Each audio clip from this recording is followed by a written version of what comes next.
It is May 20th and yet another super red day in the markets. I'm going to take you through the accounts and then I want to talk about the market a little bit, take a look at some graphs and maybe do some predictions as to what's going to happen. I am going to do some company reviews, but I'm going to do those in separate videos. So I'm just going to do account update here and just share some of my market thoughts.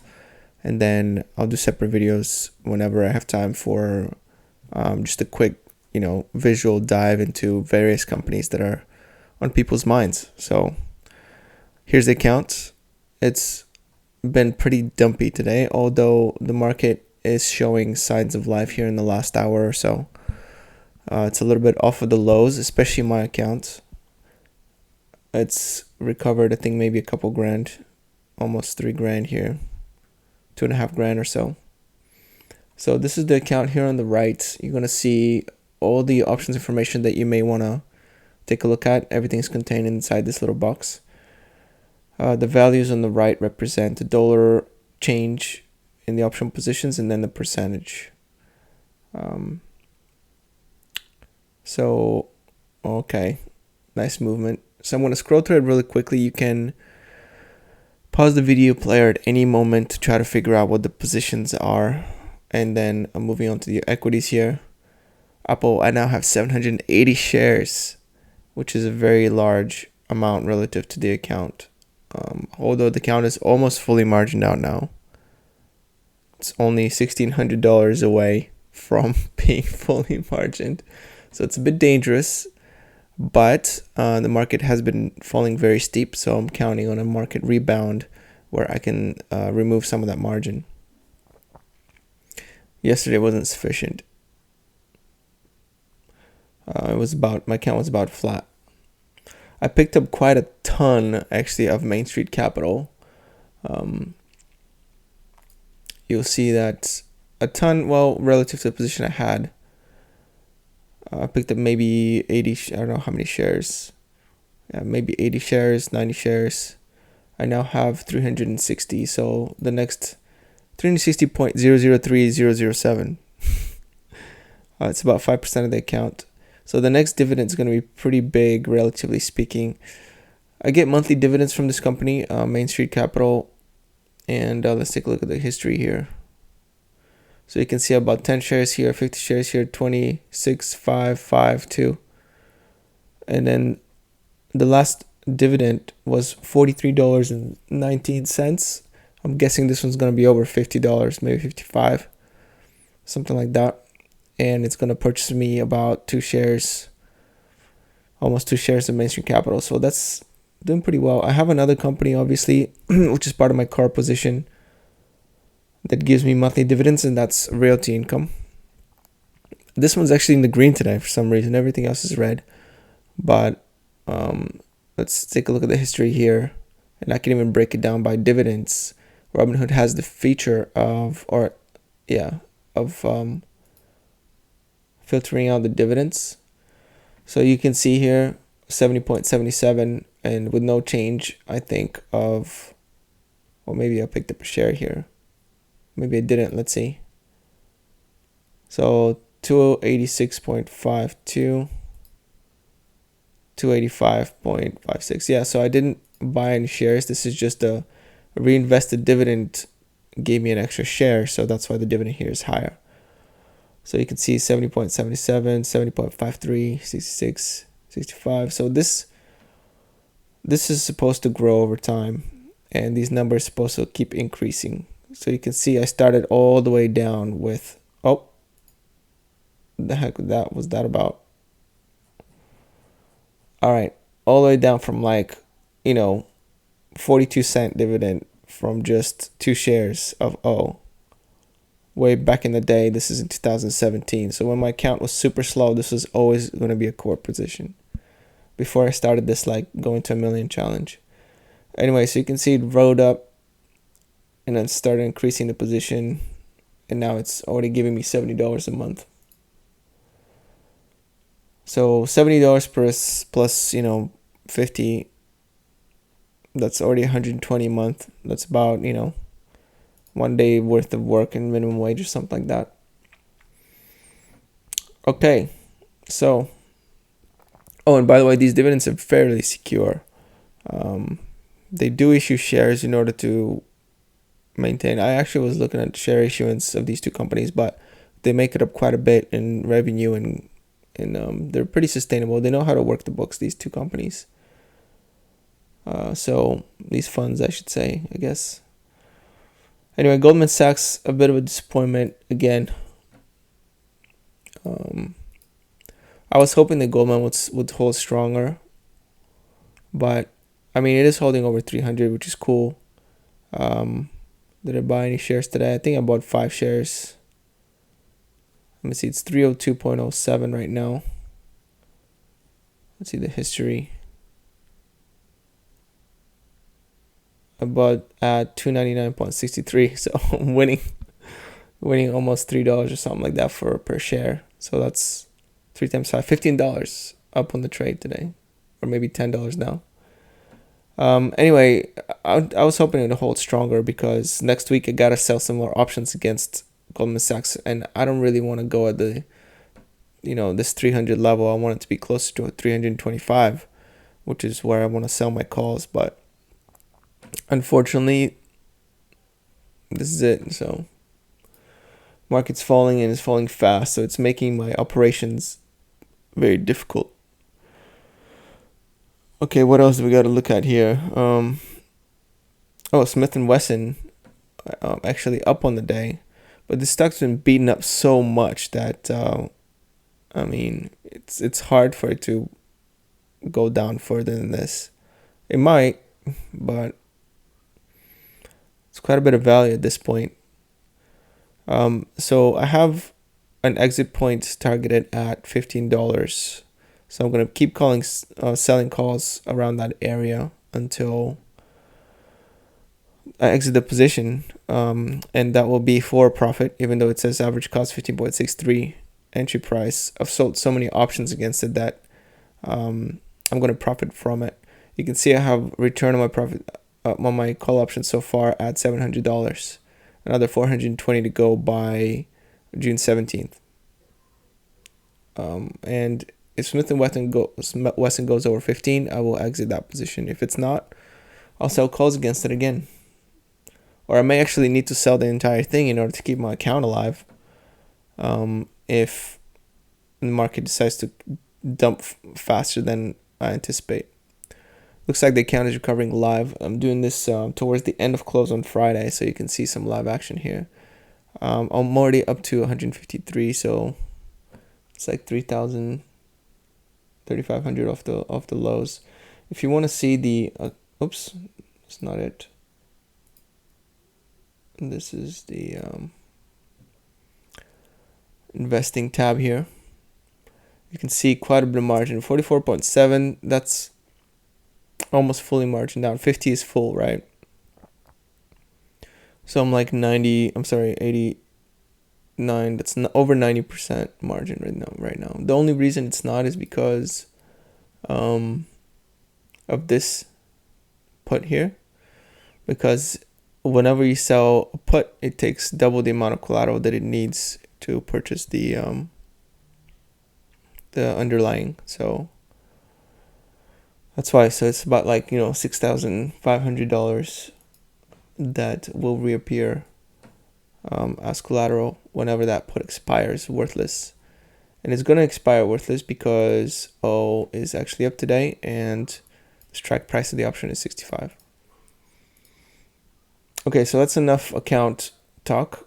Let's take a look at the, I guess, QQQ, the NASDAQ, one of the NASDAQ following ETFs. And you can see how like the drop is accelerating and it's reaching kind of like, I'm not a technical analysis guy, all right, but I know a little bit. And I bet you the, oversold index is through the roof right now. Just like here, after a sharp sell-off, there's usually kind of like a relief rally on some news. Here's another one. And I expect another one coming in pretty soon because we haven't had a sizable one in some time. So expect another spike up before resumption on the way down. That's my like base case scenario, but just in case things do improve from this point, I want to be able to be well positioned to, take advantage of that, and I want to be fully invested. I don't want to like have a lot of money on the table sitting, because this account needs to gain in value, quicker than it has been. So I think that taking a bit of risk here is appropriate. Now, people might, you might call me crazy, like, why am I taking more risk as the market's dumping? But um, I feel more confident. Okay, I feel more confident when the market is going down because I know that it's less fragile, right? I know that more and more negative new scenarios are being priced in. I am aware that algorithmic selling and market sentiment and things like that can drag the market down irrationally low. But the way I look at it is, when you pass that line of rationality and you go irrationally lower, it's going to snap back, right? It's going to recover to that rational line eventually, when the market figures out that they're being irrational. So what does that mean? Well, it means that I can eat through the account, right? And I can afford to go lower than my base, like cash value. What I mean by that is like, I'll sell positions just to keep the account alive and stay levered because I know that it will rebound. And that will give me an extra, like 10-20% downturn in the market survivability. But the figures in the account might get quite a bit lower. It may get all the way down to like the 100,000 level or below. But I will shift from equities to things like stock options, like leaps, things like that, because I will profit back from the snapback. If you want to see how this worked in 2020, I'll go to the all-time chart of my account here. And you see here, I was actually sitting on some cash. I had about $100,000. I was sitting on like $20,000 of cash, and I was too quick to reinvest it. That's my mistake. I didn't think that the drop in March 2020 was going to be this substantial this quickly. So I started investing here, in February, late February, early March. But then March 7 and 8 and all the way through March 20th, it was just such a violent drop that it did catch me a bit by surprise. But what I did do is I sold a bunch of options. I sold a bunch of shares, just like I will do now if we have a sharp drop. And I will switch into leaps. I'll just start buying options. I actually reached as low as like I think it was in the 40s at that point, maybe 45, 50, something like that. I think 49 or 47 was the lowest. I'm not sure. I can't tell from here. But, and then you can see that the snapback is pretty violent. I did not expect this gain here. I expected this snapback. So at this point, I actually sold a bunch of my leaps and switched them over to shares. And so the grind was a little bit slower after that. But I didn't expect this rally, and it's fitting that we're giving a lot of it back now because it's irrational the other way, right? So that's the plan, and I will do it. So even though I am fully like margined out, I'm not that worried because I still have backup plans if things get really crazy, and they really might. I mean, the Federal Reserve is not on our side right now, right? So we got, instead of having a Fed put, like 15-20% below the market, we now have a Fed call, and they won't let the market go like maybe 5 or 10% higher than it is currently. And the Fed put is quite a bit lower. I would say the Fed put is like another 15-20% down from here is when the Federal Reserve will actually say, okay, well, inflation is no longer a problem, blah, blah, blah. We're going to support the markets, and they'll take measures to make sure that the market goes up again. I don't think that they'll let the market drop more than 50%. like NASDAQ, for example. I mean, they're really more concerned about the Dow and the S&P 500. And they're not going to tell you they're looking at markets, but they're definitely looking at the markets, and they care about it a lot. But there's going to be a lot of political pressure and also reputational risk and things like that if the market keeps dropping. So I think that they will reverse course, and they'll stop the tightening of the financial conditions, and eventually the market will resume its bull run inevitably. It's just a matter of surviving, right? It's just surviving and setting up optimally for that bull run. But it may not even happen. But I do think that they probably will go down with spikes up, which I'll use to delever a little bit, and then I'll use that money to leverage again on the way down. I do think that the bottom, near the bottom, there'll be some kind of like Federal Reserve pivot when it comes to their policy. Like maybe we'll get a deflationary reading of some sort, or at least a large decrease in inflation expectations, or just inflation readings. The rate of increase will be negative, right? So we'll still have inflation, but it won't go like from, let's say, 8.5 to 9.5. It will be like 9.5 to 8.9 or something like that. There'll be a decrease in the rate of inflation. And once that happens to be, once that steepens down a little bit and goes from like 9.5 to, let's say, 6 or 5 or 4, then really the Federal Reserve is going to hit the brakes on this whole idea, and they're going to reverse course. So that's my guess. That's kind of like my base case scenario here. There's going to be a temporary snap back up in the markets. Speaking of snapping back up, there it is. Accounts recovering a little bit. So these are pretty wild swings. I mean, down 9K and then up 5K from there. So I don't know why this is happening. I have never filmed I filmed maybe a couple episodes that are live, but this one's giving me a lot of technical issues for some reason. So anyway, those are my thoughts, and those are my predictions about the future in the overall markets. But I'm not betting on that exactly, right? Like my base case is that we're gonna have a snapback and then resume up the bear market, but I'm not really betting on it. I am making sure that I'm able to take advantage from the upside, even if I'm wrong.